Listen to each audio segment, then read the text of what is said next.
They say that he who seeks finds, and this maxim was never truer than in the recent and amazing discovery made in the icy and unexplored depths of a Canadian lake. What began as a routine dive, a methodical search to locate a shipwreck already catalogued and known by regional maritime history, unexpectedly turned into the discovery of an epic story. This new narrative evokes the turbulent and daring days of sailing in the turbulent 19th century and boldly defies the inexorable passage of time and natural decay. A professional diving team stumbled upon a completely unexpected and priceless historical treasure, a wooden ship, whose architecture and rigging presumably place it in the early 19th century. This ship lies at a depth of 90 meters, approximately 300 feet, below the surface, preserved with an integrity that marine archaeologists, accustomed to ruin and dispersion, do not hesitate to call astonishing, even miraculous. It is an authentic and almost perfect lake-time capsule, a place where time seems to have stopped under fresh water, offering humanity a pristine and unprecedented window into a lost era of navigation. Leave a like, subscribe, and share. Let's begin. The magnitude of the discovery was so shocking, so extraordinary, that the expedition crew needed several minutes of silence to assimilate the almost dreamlike scene that was revealed before their high-resolution cameras and their own eyes. The joy was simply overwhelming. An indescribable feeling, the team recounts, aware that they had not only found another shipwreck to add to the list of losses, but a fundamental piece of nautical history, an intact ghost of lake navigation that has the potential to rewrite part of the maritime history of the Great Lakes region. The underwater expedition, meticulously led by Hyson Chak, president of the Ontario Underwater Council, had a very specific objective at the start of its mission: to locate and inspect the submerged remains of the Rapid City, a well-known two-masted schooner built in 1884 and whose tragic fate led her to the bottom near Toronto in 1917. Initial efforts focused precisely on the known historical coordinates of this vessel. However, the high-resolution sonar sweep and subsequent reconnaissance dive, which served to validate the readings, revealed a completely different and anachronistic silhouette. It was a structure that, at first glance and judging by its lines, appeared to be considerably older than the Rapid City and, surprisingly, almost entirely intact in its structural integrity, defying the expectations of any underwater rescue or investigation. The unknown ship is located at a considerable depth. This distance from the surface is not a coincidence, but the fundamental key to its extraordinary state of preservation. The constant and extreme low temperatures at the bottom, combined with the scarce, almost non-existent penetration of sunlight at that depth, have created an ideal cold and anoxic, oxygen-free environment. This method has drastically slowed down the decomposition processes of the wood and has almost completely inhibited the destructive biological activity that, in shallower and warmer waters, usually devours shipwrecks in a matter of decades. The only visible sign of the passage of time and current biological intervention is a dense, uniform layer of mussels quagga invaders that completely cover the hull. Paradoxically, this non-native biological cover, despite being an ecological problem, has acted in this case as a protective biological seal, shielding and encapsulating the underlying wood from further degradation. What truly astonished the divers and filled the archaeologists with enthusiasm was not only the discovery itself, but the almost perfect structural condition of the vessel. Both of its masts have not broken. We saw two.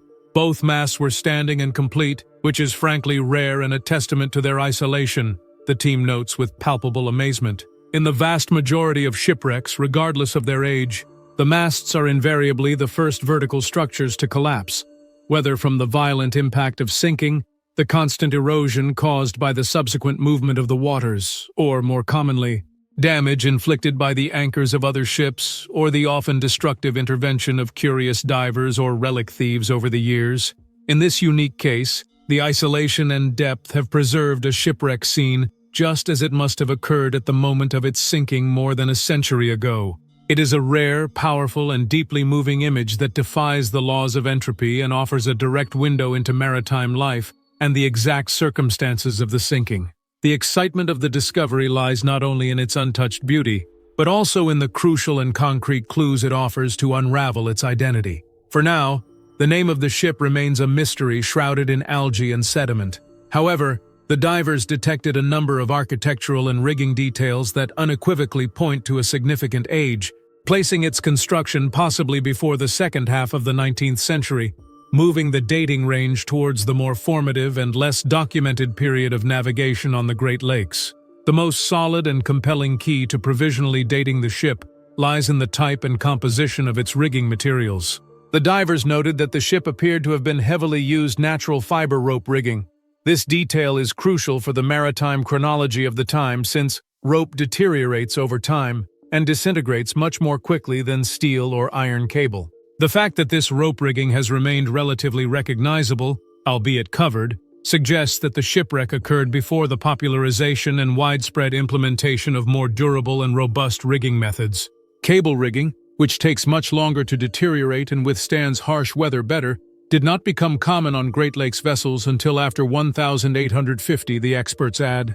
This preliminary observation and the preservation of the ropes provisionally place the construction, or at least the design, in the first half of the 19th century, a period scarcely represented in this state of preservation. Leave a like, subscribe, and share. In addition to the rigging, the vessel exhibits specific design features from that era that strongly reinforce its estimated age: the old and rudimentary windlass. The ship has an old, simple, and primitive version of a windlass, the mechanical equipment typically used to raise and lower the anchor and sails.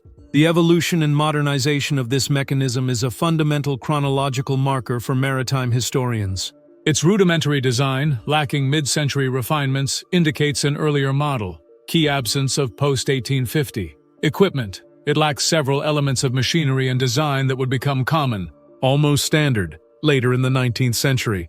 Specifically, the notable absence of the centerboard winch, a capstan used to maneuver the keel or daggerboards on shallow draft vessels, very common on lakes for navigating shallower areas, and a well-defined, large steering wheel on the aft deck, which was a standard for the post-1850 era, has been noted. These unusual characteristics, or rather, the absence of what would be common characteristics after 1850, strongly suggest that the ship could date from early 19th century. The next step, and the most crucial for definitive identification, will be to determine its exact tonnage and dimensions. The tonnage will tell us which ship it could be, or rather, which ship it definitely might not be, eliminating candidates, the discoverers told Cottage Life. The precise comparison of the hull size, beam length, and draft with historical records of ships lost in the region will drastically narrow the list of possible identities, going from a general and broad mystery to a manageable list of specific candidates. This wait to find out its definitive origin, its exact date of construction, the flag it carried, its purpose, serial trade, timber transport, intensive fishing, or passenger transport, and how its existence ended in those cold Canadian waters, is what elevates the story above a mere archaeological find. The mystery itself, the not yet knowing the identity of the ghost ship, is what makes it so exciting and drives the investigation, say the discoverers, eagerly anticipating the imminent revelation of its identity. The discovery of this unprecedented and extraordinarily well-preserved vessel is not an isolated event, but a fundamental addition to the vast underwater necropolis of the Great Lakes. In this vast network of bodies of water shared between Canada and the United States, including Lakes Ontario, Huron, Michigan, Erie, and Superior, it is estimated that there are more than 6,000 shipwrecks dating from the 17th century to the present. These Great Lakes were not mere inland bodies of water. They were, and still are, vital and fundamental maritime highways, crucial to North America's industrial expansion, trade in raw materials, and population growth. From the late 18th century and especially throughout the 19th century, maritime traffic exploded with the growth and interconnection of emerging and massive ports such as Toronto, Chicago, Duluth, and Cleveland. The ships that sailed these waters were diverse, from cargo transport schooners, like the Rapid City that was being sought, and mineral cargo ships, to passenger steamers and barges. The presence of so many shipwrecks in these lakes is due to a relentless combination of geographical, climatic, and human factors. Violent and sudden storms.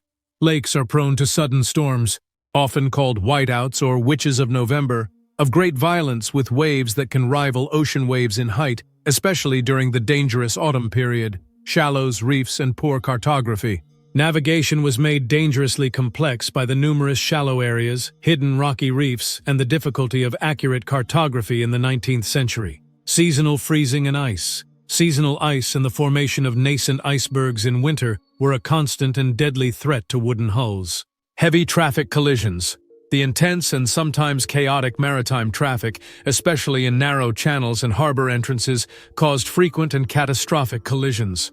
The newly discovered ship joins this underwater pantheon, but with the uniqueness of offering a unique perspective on navigation technology and pre-industrial maritime life. The ships of the early 19th century on the Great Lakes represented the pinnacle of navigational technology of the time, but they were also extremely vulnerable to the unforgiving nature of these freshwaters, which, while destroying, acted as a natural preservative. The process of identifying the vessel will necessarily be long, multidisciplinary and meticulous, involving rigorous underwater archaeology and historical research in archives. The planned and crucial steps include 3D mapping and detailed photogrammetry. The team must create a precise, millimeter-accurate 3D model of the shipwreck using advanced photogrammetry and sonar scanning techniques. This is fundamental to accurately measuring tonnage, precise hull dimensions, length, beam, depth, and architectural proportions, key elements for comparison with plans and historical records. Archives and records research. The model and measurements will be compared with lists of ships built, registered, and lost in the Great Lakes region. The research will focus particularly on the period from 1800 to 1850, based on the age markers found in the rigging and design. Analysis of identification artifacts. If artifacts with unambiguous identifying marks can be recovered, manufacturers' plates, ship's bells, personalized tools, or personal remains with initials, they could provide the definitive key to the name or shipyard of construction. While the historical community and diverse await confirmation of its identity, the shipwreck stands as a silent and beautiful monument of haunting beauty.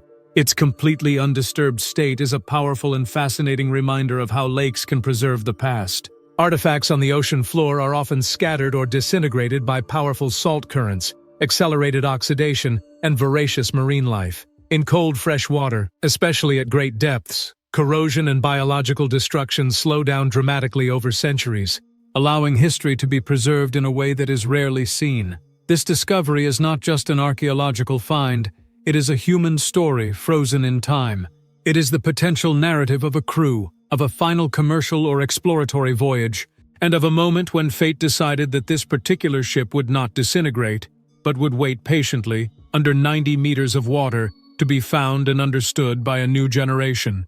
The mystery of its name, its last voyage, and its crew is what now drives historical research, with the hope that analysis of its structure will finally reveal the name of the 19th century sailing ghost. Leave a like, subscribe, and share. Until next time.